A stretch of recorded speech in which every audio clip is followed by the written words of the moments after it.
Hello anime lovers, स्वागत है आपका वाइपर एनिमे एक्सप्लेन्ड चैनल पर। और आज हम शुरू करने वाले हैं एक धमाकेदार नए एनिमे को, जिसे अभी से साल का one of the best anime बताया जा रहा है, जिसका नाम है गाची याकुता। तो चलिए जानते हैं इस एनिमे की कहानी को एपिसोड नंबर 1 के साथ। एपिसोड की शुरुआत में ही हमें एक लाइन देखने को मिलती है कि ऐसा कहा जाता है कि अगर किसी चीज या सामान का आप अच्छे से ख्याल रखो तो उस चीज के अंदर सोल आ जाती है, लेकिन उसी सामान को अगर आप कचरा समझ के फेंक दो तब उसमें क्या आता होगा। इसके बाद हम एक शहर को देखते हैं जो कि शानदार लग रहा था। सबने सफेद और साफ कपड़े पहने हुए थे, जैसे इस शहर में गंदगी का नामो निशान भी ना हो। इसी शहर के एक घर में एक छोटी बच्ची थी जिसकी नई डॉल थोड़ी सी फट जाती है। उसे सिलकर आराम से ठीक किया जा सकता था, पर ये लोग काफी अमीर हैं तो ये नई डॉल खरीद सकते हैं और उस फटी डॉल को कचरे में फेंक दिया जाता है। हमें फिर से एक लाइन देखने को मिलती है कि इंसान किसी भी चीज को बड़ी आसानी से कचरा बना देते हैं, जैसे कि वो बिल्कुल बेकार है और अब उनके किसी काम नहीं आएगी। वो ऐसा दूसरे इंसानों के साथ भी करते हैं। खैर, ये कचरा टनल से होते हुए एक ट्रक में इकट्ठा हो रहा था और वो ट्रक इसे वेयरहाउस में ले जाके पटक देते हैं। इसी बीच हम एक मास्क वाले लड़के को भी देखते हैं जिसका नाम रूडो है और ये इस एनिमे का मेन कैरेक्टर है। रूडो वेयरहाउस के अंदर जाके कचरे में कुछ ढूंढने लगता है, लेकिन एक गार्ड उसे पकड़ लेता है। गार्ड समझ जाता है कि ये वही कचरा चोर है जो उनके सुंदर शहर को गंदा करने में लगा हुआ है। वो अलार्म बजा देता है और रूडो को सरेंडर करने को बोलता है, पर रूडो उन पे कचरा फेंककर वहां से भागने लगता है। वो लोग उस पर गोली भी चलाते हैं, लेकिन रूडो उनसे बच जाता है। वो काफी तेज था, एक गोली उसके हाथ को छूकर निकल जाती है, लेकिन फिर भी रूडो यहाँ से बचकर भाग निकलता है। बाहर आके रूडो मन में बोलता है कि मैं किसी का कुछ नहीं बिगाड़ रहा कमीनो। हम देखते हैं कि रूडो बस उस फटी हुई डॉल को लेने गया था। खैर, ये टाउन बहुत ही सुंदर था और लड़कियां आपस में बात कर रही थी कि तुमने सुना क्या, वो कचरा चोर कल भी आया था। आखिर कचरे की चोरी कौन करता है? वो जरूर ट्राइब फॉक में से कोई होगा। अब इनकी बातें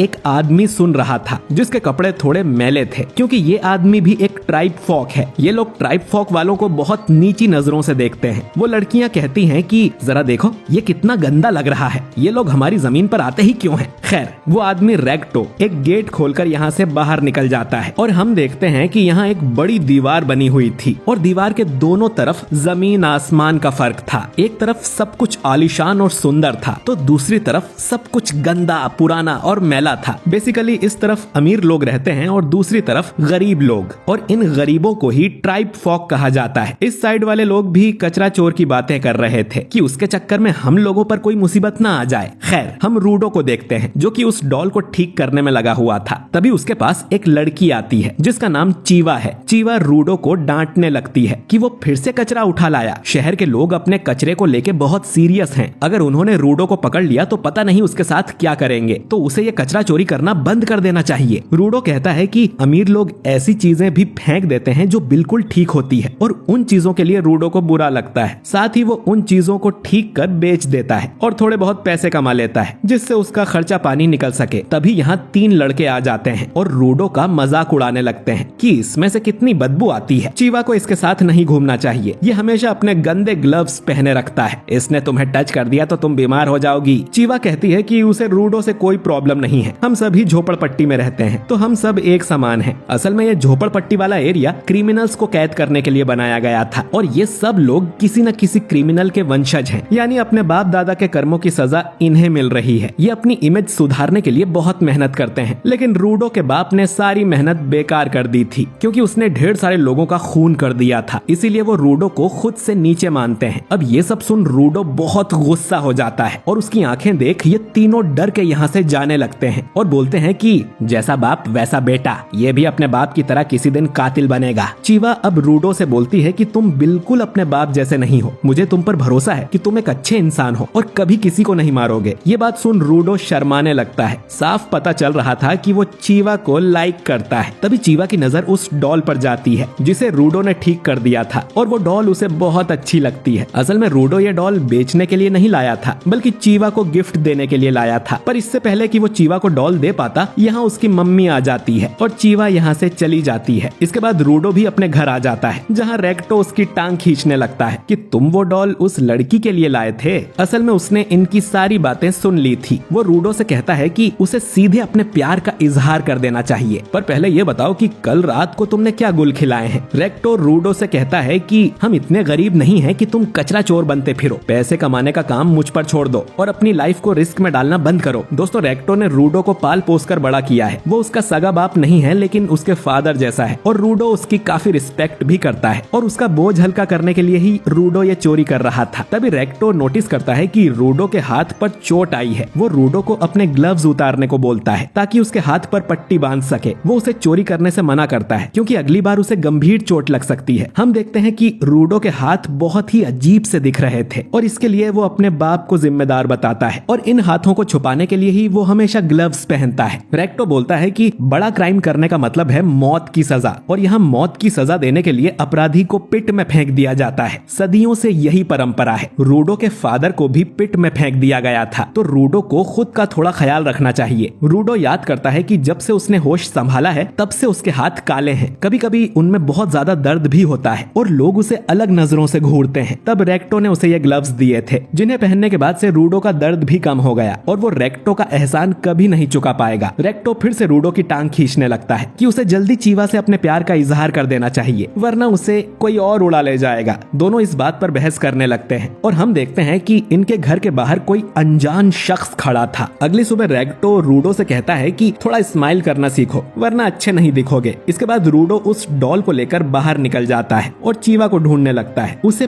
पिट भी दिखाई देता है। दोस्तों, पिट एक बहुत ही बड़ा गड्ढा है जिसमें ये लोग अपना सारा कचरा डालते हैं और अगर कोई क्राइम करता है तो उसे भी पिट में फेंक दिया जाता है। पिट इतनी बड़ी और गहरी है कि किसी को नहीं पता कि इसका अंत कहाँ है। इन्हें उसमें अंधेरे के सिवाय और कुछ नहीं दिखाई देता। इसमें फेंके जाने वाले लोगों का क्या होता है कोई नहीं जानता। आज भी एक आदमी को पिट में फेंका जाता है। तभी चीवा यहाँ आ जाती है और रूडो से पूछती है कि वो यहाँ नजारा देखने आया है क्या। चीवा बोलती है कि उनके एरिया को जानबूझकर पिट के पास बनाया गया था ताकि इसे देखकर हम डरते रहें कि अगर तुम कुछ भी बुरा करोगे तो तुम्हें पिट में फेंक दिया जाएगा। तो इन्हें ना चाहते हुए भी ये नजारा देखना पड़ता है। वो रूडो से कहती है कि वो नहीं चाहती कि रूडो को भी किसी दिन पिट में फेंक दिया जाए और वो अगर कचरा चोरी करने के लिए पकड़ा गया तो उसे जरूर पिट में फेंक दिया जाएगा। रूडो बोलता है कि कल रेक्टो ने भी यही कहा था। चीवा बोलती है कि उन्हें तुम्हारी चिंता है क्योंकि वो भी तुमसे प्यार करते हैं। अब रूडो ये सुन चौंक जाता है कि वो भी प्यार करते हैं मतलब। तो अनजाने में चीवा ने कन्फेस कर दिया था कि वो रूडो को प्यार करती है। जो सुन रूडो शर्म से अपना मुंह ढक लेता है और बोलता है कि मैं ये डॉल तुम्हारे लिए ही लाया था, पर ये कचरा है तो शायद ये तुम्हें उतनी पसंद नहीं आएगी। चीवा उस डॉल को ले लेती है और बोलती है कि वो इसे हमेशा अपने साथ रखेगी। अब रूडो की खुशी का ठिकाना नहीं रहता। वो ये सब रेक्टो को बताने जाने लगता है। रास्ते में वो कुछ पुलिस वालों से भी टकराता है। पता नहीं वो यहाँ क्या कर रहे थे। रूडो फिर भागकर अपने घर की तरफ जाता है और सोचता है कि लेकिन मैंने तो चीवा को साफ साफ बोला ही नहीं। रेक्टो कहेगा कि वापस जाकर उसे ढंग से प्रपोज करो। वो दरवाजा खोलकर अंदर जाता है तो उसके होश उड़ जाते हैं क्योंकि एक आदमी ने रेक्टो के पेट में तलवार घुसा दी थी।